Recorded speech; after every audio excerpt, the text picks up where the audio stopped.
여러분 안녕하십니까, 하재헌입니다. 자, 장보는 남자 시간에 오늘은 그 시장의 전반적인 영향보다는 경기에 영향을 미칠 수 있는 그런 부분을 좀 짚어보려고 하는데요. AIIB라고 하는 그 아시아 인프라 은행에 대해서 많이 들어보셨죠? 근데 본격적으로 출범을 했습니다. 이 출범하게 되면은 출범 전부터 여러 가지 시장에 영향을 미쳤습니다만 본격적으로 출범을 하게 되면 그로 인한 향후 기대감은 분명히 존재할 수가 있겠죠. 그런 부분에 대한 내용들을 어떤 내용이 시장에서 언급되고 있는지 먼저 소개해 드리고 나서 진행하도록 하겠습니다. 자, 아시아 인프라은행은 많이 들어보셨을 겁니다만 중국 주도로 진행이 된 거죠. 사실 이게 2013년에 언급되기 시작하고 나서 곧바로 진행됐기 때문에 상당히 빠른 시간 내에 체제를 잡아가고 있다라고 볼 수 있는데요. 우선 57개 창립 회원국이 협정을 하고 서명을 했기 때문에 이제 본격적으로 진행되는데, 이게 사실 뭘 하려고 만든 거냐면 인프라라는 말이 들어가는 대로 두 번째, 세 번째 줄에 보게 되면 아시아에 부족한 인프라 투자를 통해서 아시아 경제 발전하고 또 부를 창출하겠다, 이러한 것을 목적으로 해서 만들어지는 건데요. 이런 것들이 예전에 없었던 건 아니에요.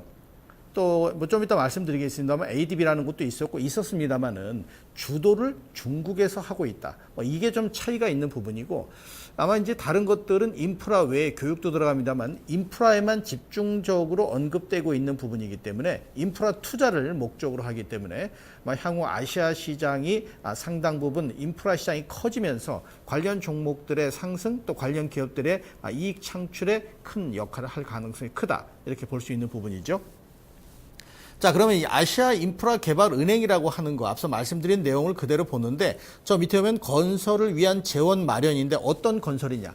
인프라 구축을 위한 건설 재원 마련.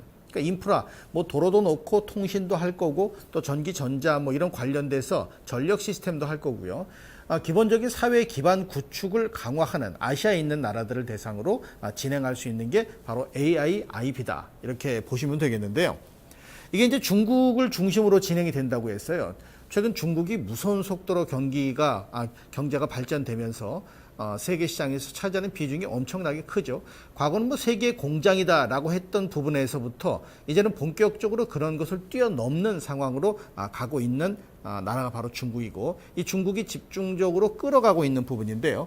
지금 보시게 되면은 57개국이 4월 15일 기준으로 창립 회원국이 됐는데, 물론 대부분 이제 아시아의 나라들이 많이 포함되어 있습니다. 중국부터 해서 뉴질랜드가 쭉 포함이 되어 있는데, 유럽 쪽도 남부 유럽, 서부 유럽, 북부 유럽 할 것 없이 유럽 쪽도 상당 부분 참여를 하고 있고, 또 중앙아시아, 중동, 남미까지 해서 전 세계를 사실은 아우르고 있죠. 미국이 참여를 안 하고 있긴 합니다만은, 그래서 전 세계가 참여하고 있다라고 하는 차원에서 보면 글로벌 기구로서 입지도 분명히 강화할 수 있는 부분인데, 아시아를 집중 개발할 수 있는 기반을 마련하는 그러한 내용에는 향후 성장성을 기업들이 연결시킬 수 있는 그런 내용들은 상당히 클 거다라고 보실 수가 있겠는데요.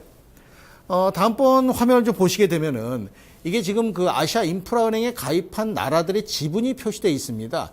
3분의 1 정도를 중국이 차지하고 있어서 중국이 모든 것을 좌지우지할 수 있는 그런 상황까지 지분 30% 보유하고 있고요. 인도, 러시아 다음으로 이제 한국이 3.81%의 지분을 확보하고 있는데요. 초반에 이게 이제 되기 전에 5%까지도 지분 얘기 나왔습니다만, 어쨌든 지금 4위로 네 번째로 투자를 많이 하고 있기 때문에 이 투자를 포함해서 역내 아시아의 투자 비중이 74.77%, 나머지가 이제 25%이기 때문에 아마 이런 것들을 가지고 보면은 아시아 인프라 개발에 우리나라 건설업체들이나 관련된 기업들이 수익을 낼 기회는 조금 더 많아지지 않겠느냐, 이렇게 이제 예상을 해볼 수가 있는 부분인데요. 앞서 잠깐 말씀드렸습니다만 몇 개의 유사한 국제 기구가 있긴 있죠. 이 TPP라고 하는 건 사실은 이제 자유무역협정 관련돼 있는 부분이기 때문에 뭘 개발하는 것하고는 좀 차이가 있습니다만은, 여기 지금 우리가 얘기하는 AIIB라고 하는 부분은 57개국이 참여해서 자본금, 수권 자본금이 1,000억 달러, 1,000억 달러를 가지고서 아시아를 개발하겠다라고 하는 건데, 뒤에 보시게 되면은 ADB라는 게 있죠. ADB, 아시아 개발은행. 요건 또 AIIB. 뭐 같은 아시아를 중심으로 하는데, 저 밑에서 두 번째를 보게 되면 투자 분야에서 ADB는 아시아 인프라, 교육, 보건, 이런 것들을 전체적으로 아우르는 것으로서 진행이 되는 부분이고, 참가국은 훨씬 많습니다만은. 근데 이 AIIB는 아시아 인프라에만 집중적인 투자가 이루어진다, 이렇게 지금 얘기가 되고 있는 부분이기 때문에 아시아 개발은행에 대한 부분보다는 이 AIIB에 대한 부분이 실질적으로 관련된 기업들한테 어필될 수 있는 부분이 선명할 것 같아요. 그죠? 뭐 교육도 해야지, 통신도 해야지 보다는 인프라라고 하는 어떤 카테고리 안에 들어와 있는 것에 집중 투자가 이루어진다면 뭐 관련 기업들의 선을 명확하게 그릴 수가 있겠죠. 그래서 그런 내용들을 좀 정확하게 체크해 본다면 당장 뭐 주가가 움직이는 모습은 아니겠죠. 어차피 인프라라는 것이 하루 이틀, 한 달, 두 달 만에 구축되는 건 아니잖아요. 그죠? 그래서 그런 쪽과 연결되어 있는 종목군들을 이 기간과 마찬가지로 롱텀으로 볼 때 과연 어느 정도 영향을 미칠 거냐. 지금부터 이제 곰곰이 체크를 해 보실 필요가 있다는 얘기고요. 자, 그러면은 이 AIIB 영향력을 키우고 싶은 기업들이 분명히 있을 거예요. 그죠? 이러한 기업들의 어떤 모멘텀이 될 수 있는데, 그러면 기존에 우리 그 아시아 인프라 공사 수주가 국내 기업이 어떻게 됐었냐면 2013년에 상당히 증가됐다가 경기가 둔화되면서 2014년은 좀 뭐 상당 부분 줄어드는 모습이었는데요. 그 중에서 앞서 보신 거 있죠? ADB라고 하는 거. 아시아 개발은행에서 발주한 공사 같은 경우가 2012년, 13년 저기도 마찬가지죠. 엄청나게 급증을 했습니다. 결국 아시아가 개발할 수 있는 여지가 많다는 거죠. 북유럽, 남유럽 뭐 이런 쪽이 개발할 게 아시아보다 많을까요? 기반 이런 인프라는 아시아 쪽이 훨씬 개발 개연성이 높을 겁니다. 그러니까 그런 개발 개연성이 이미 ADB 발주에서도 상당 부분 나와 있다는 얘기죠. 그러니까 이게 AIIB로 인해서 조금 더 집중화되고 조금 더 내용이 다양화된다면 뭐 관련 기업들이 수익을 창출할 수 있는 효과는 분명히 커질 수 있다라고 평가를 해볼 수가 있는 부분이고요. 자, 그렇다면은 실질적으로 이 AIIB가 건설 부분, 금융 부분 이런 것에서 연결되면서 우리 경제에 어떤 효과를 줄 수가 있느냐. 건설 사업 부분에서는 아시아 인프라 시장이 7,300억 달러래요. 7,300억. 이 7,300억 달러에서 우리가 다 차지하지 못하더라도 상당 부분 시장을 넓혀갈 수가 있겠죠. 돈 벌 기회가 관련 기업한테는 상당 부분 존재한다는 얘기입니다.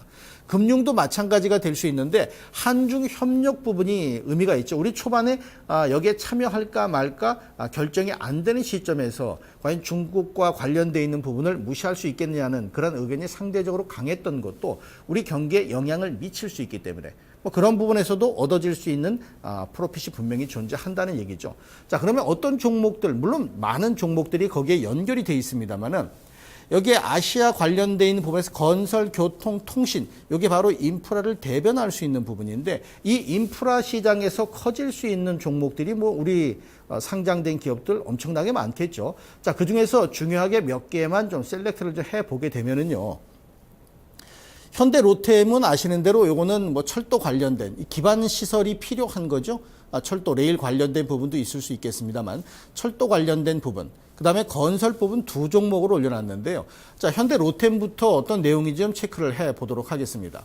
현대로템 이거 연봉입니다. 왜 제가 연봉을 오늘 보여드리냐면 AIIB가 길게 봐야 되는 거죠. 한 달, 두 달이 아닙니다. 그래서 연봉을 봐야 되는데 현대로템 상장된 이후에 계속적으로 3년째 약세 국면인데 올해 들어서는 어느 정도의 안정감이 좀 도모되는 모습이 나타나고 있거든요.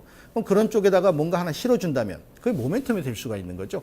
자, 두 번째 종목을 보시겠습니다. 이 두 번째 종목 건설업종 대우건설인데요. 역시 연봉을 보게 되면 올해까지부터 6년 정도가 계속 바닥권에서 멈춰서 있는 부분인데 이 역시도 건설 경기를 회복시킬 수 있는 어떤 모티브가 주어진다면 기대감을 갖고 볼 수 있는 부분이 있겠고요. 다음번에 현대건설인데요. 진짜 현대건설의 주가 움직임을 보게 되면은 2002년부터 거의 주가의 변화가 없는 상황으로 진행이 돼 있죠. 이 역시도 앞서 말씀드렸던 인프라 구축에 아시아에서 인프라 구축하는데 건설 빼고 구축될 리가 없겠죠. 자, 그런 쪽에 대한 부분에서 관련 종목군들을 멀게 보시면서 연결고리를 찾으시면 기회가 좀 더 있지 않을까 해서 오늘 AI IB에 대해서 설명을 드렸습니다. 감사합니다.